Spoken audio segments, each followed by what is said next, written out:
అసలు దుష్ప్రచారం ఆపండి, నిజాలు బయటికి రావాలి అని సుప్రీంకోర్టుకు వెళ్ళింది ఎవరండి? దుష్ప్రచారం ఆపండి, నిజాలు బయటికి తీసుకొని రావాలి, దుష్ప్రచారాలు ఆపండి, నిజాలు బయటికి తీసుకొని రండి అని చెప్పి సుప్రీంకోర్టుకు పోయింది ఎవరు? వైవి సుబ్బారెడ్డి.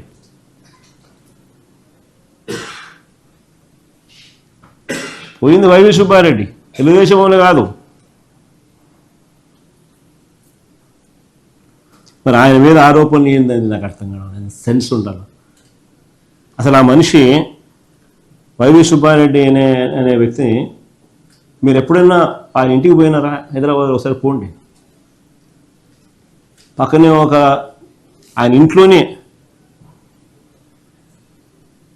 గోపూజ జరుగుతుంది, ఇంట్లోనే. ఇదే వైవి సుబ్బారెడ్డి గారు అయ్యప్ప మాల కనీసం 35-40 సార్లు వేసుకొని ఉంటాడు.